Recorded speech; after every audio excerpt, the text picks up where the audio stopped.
So today we're going to talk about conversational AI. Matt, tell us who you are and why you're here. I'm a conversation designer, so that's a role that is changing a good bit right now.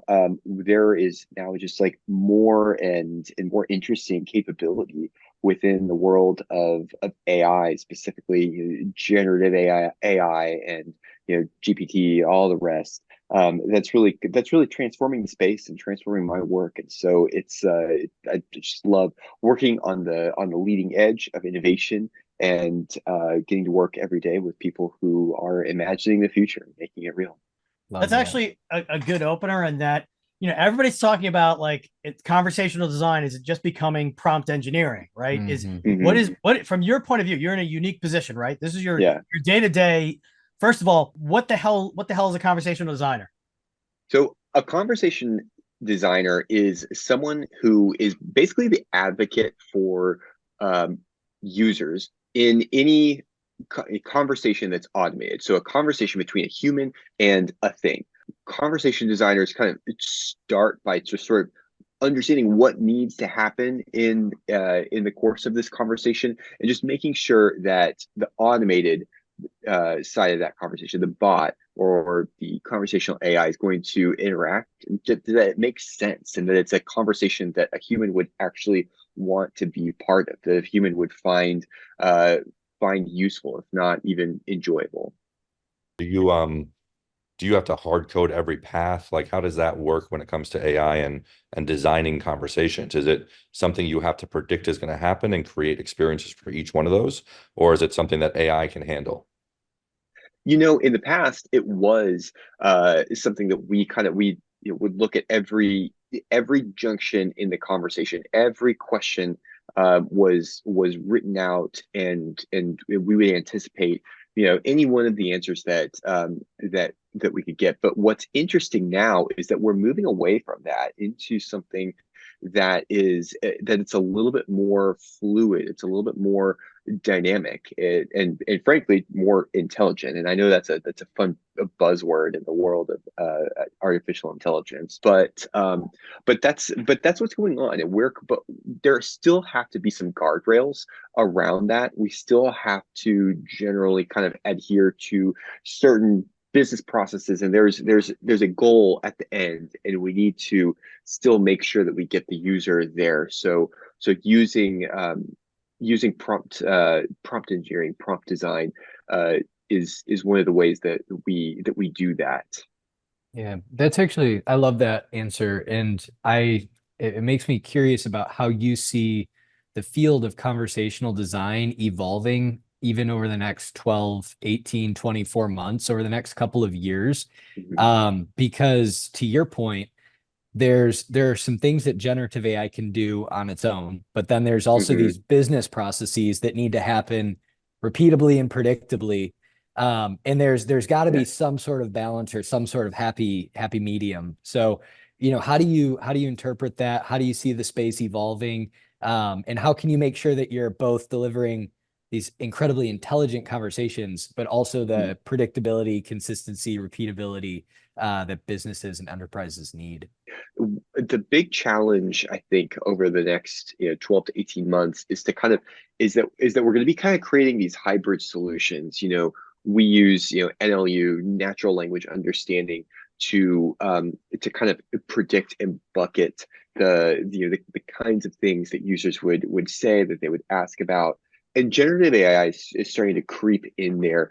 I'm not, certainly not the authority on that, but what we also find is that every enterprise that we work with generally has its unique way of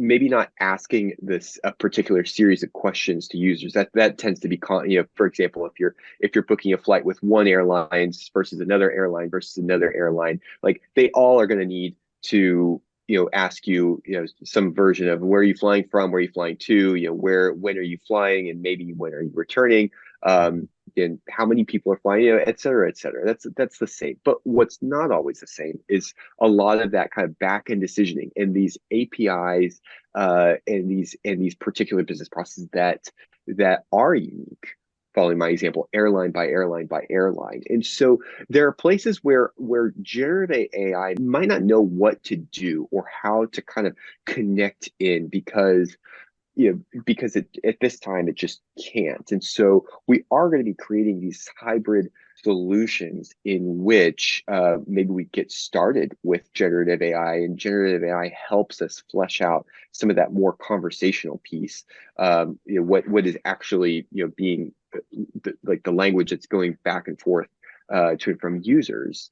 But as far as some of the underlying processes, maybe that's something that's going to still be a little bit more, I don't want to say hard coded, but a little bit less dynamic and open to the fluidity that generative AI tends to introduce into these interactions. So Matt, on the generative AI producing content and producing the interaction Mhm. part, how do enterprises balance the compliance, the marketing, the hey, it needs to say this because this is what we train our users to say? Like, how do we balance out, making it predictable and compliant without it having to hallucinate? Like, you can have a conversation with ChatGPT and you tell it, hey, get the date of birth and get the email address from the user. And if I just keep giving it a date of birth over and over, you don't know what it's going to say the sixth time around. It might say, yo, dude, like seriously, I just need your email address. Like, you don't want that to kind of go off the rails from that perspective. So what is the enterprise is thinking when it comes to, this balancing act? That's one of those things that we're still learning about. I have one of my colleagues, Leticia, is really great about kind of putting together, like doing the prompting and putting some guardrails in place. The idea is to reduce that risk as much as possible, and we do that largely through the prompting process and some kind of creative stuff there. I won't go into the details of here, but that's more or less what it looks like. By bringing to bear some creative strategies that we're really on the leading edge of and still pioneering, we can bring that risk level down a good bit. When you have a conversation with what you're designing versus what you interact with on a chat GPT, let's be honest, what's more realistic, what's more human-like, what's more conversational when it comes to that aspect? Well, I mean, it's interesting. You brought up a couple hot button terms here. The first thing is this idea of human-like. I think depending on the context, human-like might not really be what we're going for. Think about the way that humans approach conversation. We bring our emotions to it. We bring our misunderstandings to it. We bring our long-windedness to it. We can bring our propensity for distraction to it. And so we might not be going for humanness.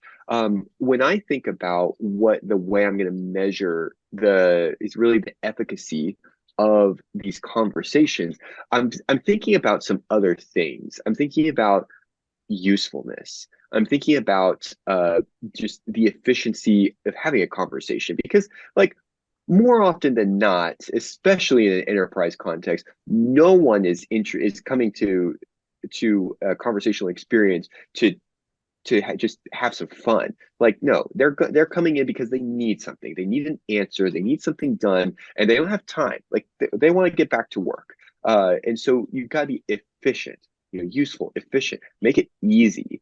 It needs to be accessible. I think it does need to be conversational in that the user needs to have some agency over the conversation and some equity in it. You don't want it to be necessarily one-sided.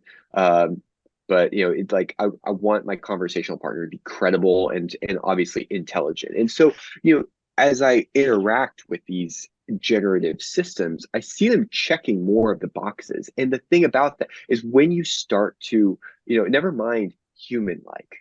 The idea here is when you do run conversations efficiently, when you are intelligent, and when you are credible, you are going to be the best kind of human-like, the best of human-like, and then you leave the worst kind of human-like. And so, human-like to me ends up becoming kind of an arbitrary thing. If we're interacting with a well-designed experience, like the design sort of becomes like you just start to not really even think about it. Like good Yeah. design is invisible. So it's interesting that you said those things in human like, but I think human to machine interaction, not being able to differentiate between the machine and a human, right, is the goal of the Turing test. So human to machine interaction, I think, has evolved, right, from where it was 20 years ago, 7 years ago, 5 years ago, 2 years ago, Mhm. 6 months ago, 3 weeks ago with ChatGPT 4.0 coming out, right? So Mhm. human to machine interaction is evolving, and it's evolving Mhm. quickly. The real question is that we're going to have to answer is, what do humans want to interact with, right? And I think that's where the Yeah. the real question Yeah. becomes. You don't need to answer that question. It's just an idea I wanted to put out there. And I know, Ken, you might have had another idea you wanted to I, speak about. I was going to say, that on your point, I think the Turing test is, yeah, you're trying to get the most human-like, but that's not usually the goal or the purpose of the technology, I think, or at least from the customer's point of view, right? For the business of the customer, thinking about where honestly where AI is going to have value. Typically, as a business, you want the AI to be like your best customer service agent or the one that you trust the most to speak to customers. Whereas the one where you're almost cringing when they're talking to customers, like don't say the wrong thing, don't offer the wrong thing. You want your AI, whether it's an agent, customer service on a phone, to be the most balanced, compliant, Yeah. like always knows the right thing to say. Yeah. Sure, I can help you, no problem. You also don't want necessarily, customers don't want the most human like, they want the most helpful, the most useful, the one that's going to get through the goal. I'm not going to sit there and have social talk with an agent unless it's my best experience. But at the same point, I want to deal with my lost credit card. I want to deal with, where's my luggage? Let's get this over with, make it as pleasant as quick as possible, update my reservation. Like it should, it's typically goal oriented, right? Right. And the conversation, to Matt's point, is you want to lose a lot of the time wasting and get to whatever their goal is as pleasantly as possible. And I feel Pleasantly like, as possible is interesting, right, Ken? Because pleasantly means empathy, and empathy goes beyond intelligence. Could to mean a point, empathy. It to might a not mean point. empathy though. It could Yeah. pleasantly could mean fast. Yeah. It could Yeah. mean as quick as humanly possible. I think that's where some of the subjectivity Yeah. comes in. But I actually I do love all of those thoughts because it brings up, like, this is one thing that I actually spend a lot of time thinking about. What do we value most in a human to machine interaction? Because human to human, like if I'm hanging out with somebody and I just want to chit chat, like that's great. I don't want my relationships, so to speak, to start becoming with AIs, right? Like I don't want to start chit-chatting with my travel AI or my banking AI. I want to achieve some sort of goal. And I think that over time, Mhm. there's completely valid arguments for speed. There's completely valid arguments for empathy. There's completely valid arguments for all of these different things, which is why it's so interesting to just see how this space is evolving and where it's going to go, because there is no one right answer. And some things could work for certain people and other things could work for others, which is also why it's kind of interesting as generative AI and LLMs evolve, how you can have somewhat personalized experiences at scale, where you don't need to hard code or kind of define all of the different personas. But if I'm somebody who I just want the shortest possible answer and to get things done as quick as possible, maybe the LLM can learn that that's how I want to interact with it. And if somebody else wants a more empathetic experience, the LLM can learn that. And that's what's a really interesting thing that I think is going to start developing over time, that we're going to see as the AI gets better. Because to Josh's point, I mean, it's insane how quickly we're evolving in this space of LLMs and the power of these models. Yeah. And I would say that also on Jeff's point, the concept of prompt engineering starts to feel a little bit like we are adapting to use the tool as opposed to the tool adapting to us.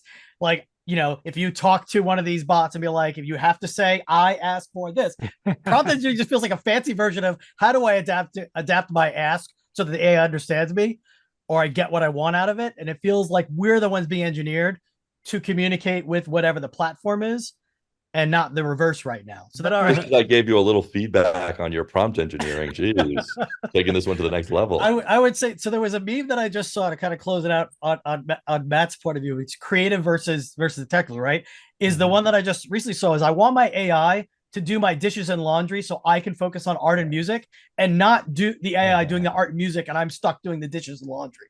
Yep. Like that's the quandary right now is it feels like everybody's using AI for pretty pictures and creative pursuits, whereas it really should be more utilized so we can do the fun stuff. Yeah, absolutely. Thank you so much, Matt, for joining us this week. I know that there's a ton more that we could dive into, so we'll have to have you back. But yeah, thank you very much.